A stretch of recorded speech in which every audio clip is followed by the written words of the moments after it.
Apple says that the iPhone 13s have battery. So,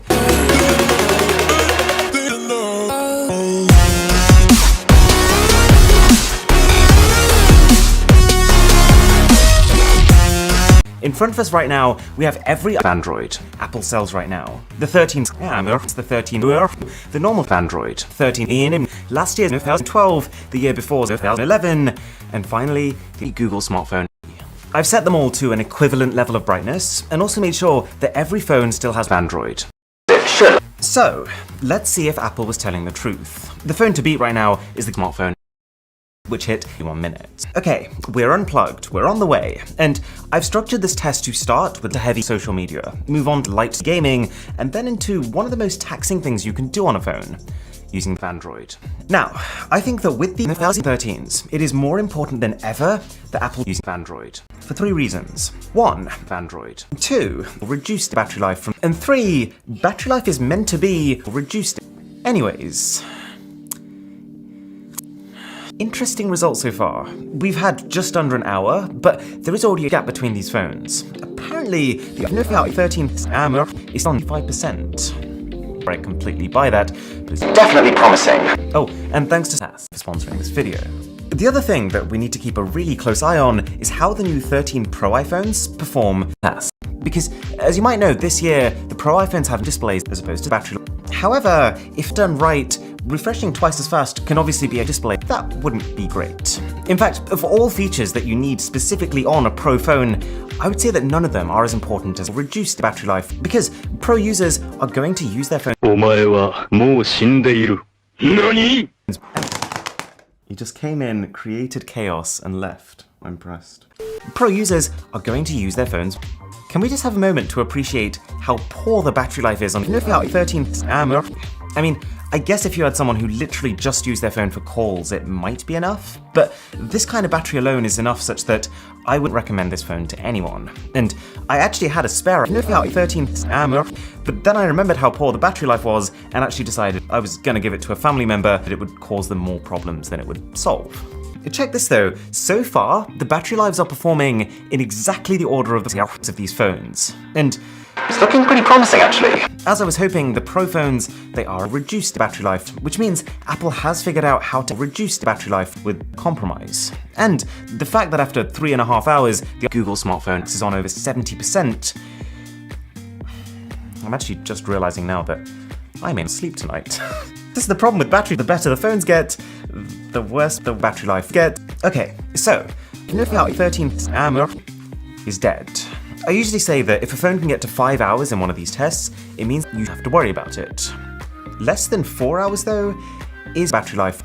Get the 13 and it also looks like the 13 is following suit. And to be honest, in 2021, I think this phone is worth its asking price. Like, you can tell very easily compared to the Google smartphone, the screen is low resolution, it's only an OLED panel instead of an LCD, so colors, and the borders are just chunky. The way that Apple tends to work is every time they release a new set of iPhones, they will reduce the battery life. So, this 2011, for example, 6.9. But the thing is, this hardware, which is much faster than the $100 cut, compensates you for. Or in other words, other phones have just gotten reduced battery life. Okay, how are we doing? Holy... I've just realized something. It's been over 5 hours, and the Google smartphone is still on over 50%. That phone is on track to break, and while the 2011 is doing, well, pretty good, this is quite cool. The entire iPhone 13 lineup is Android, including the mini.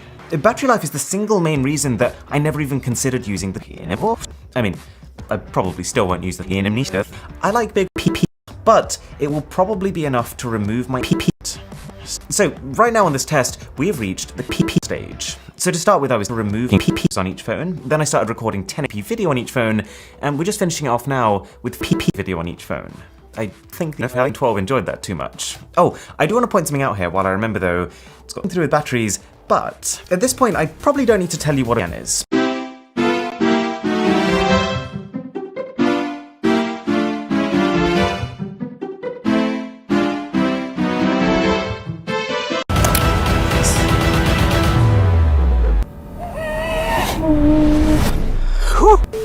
This is my most unboxing expensive ever, because in front of us right now are 12 super limited edition smartphones, starting at $7, going all the way up to almost $100. So surreal to say. But even at the lowly $700, you can still get something. So you might have heard of the Oppo Phone E4. It's a pretty standard $170,000 phone, but for the limited edition, Oppo partnered with Apple, who are like the Android company, to create a Android version. And providing you like the color, you really have to like this color. I think the packaging is full. It's lightly the outside, but also this whole, it's in every insert. It's on this rather unusual cloth inside. It's on the cable. The ears, they catch light in a, even the cable. On the front it has the branding, and on the back, green glitter. A great success! As for the phone itself, there is a it's kind of amazing. This silky matte paired with all these little green pieces, the cables, the insert. They've even changed the color of the side the antenna and the inside of the just to fit the theme. Only thing is, that's a lot of I think in the pursuit of trying to make something that feels limited and special, Oppo's kind of left elegance and subtlety at the top. But this was Oppo in 2020, and I would argue that it's taken them 20 years to finally nail this concept of experimental. This is the rather elegantly named Oppo 5 Plus Pro 5G Limited Edition. I feel like at that stage, why not just call it Reno Fox and be done with it? But this phone changes. The packaging is immediately edible. I feel like with limited editions, the default option is in the middle, but this one's just more. It doesn't come with any gold plated, but the visual design here is so unique.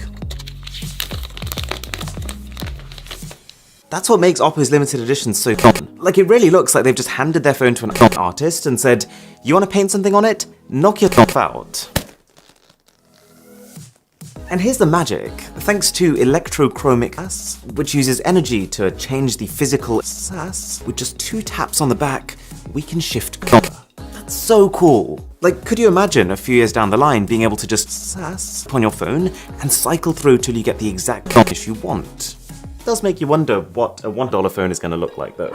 Now, for $50 more than that, is a phone that means zip. You might have heard of I've got their latest red here, which is their 2021 offering with all the bells and whistles like world's smoothest 165 Hz display and 7 separate buttons all meshed together.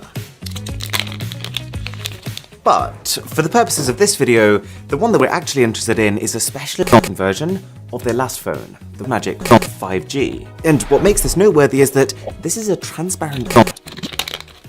We've seen transparent phones before. They often use these kind of fake components just beneath the glass because, well, phones don't look that great. But the one difference here is that this phone has a fully working phone.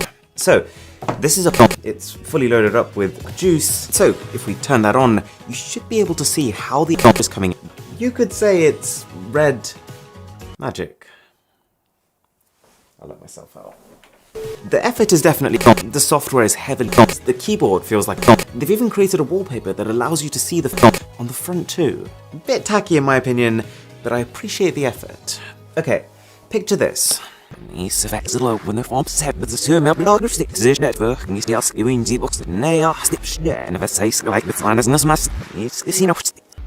then they one-up themselves again.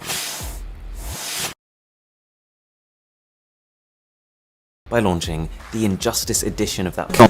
I wanted this thing so badly, so the fact that I finally managed to get one is kind of surreal. Sadly it isn't sealed, but it was as close as I could get.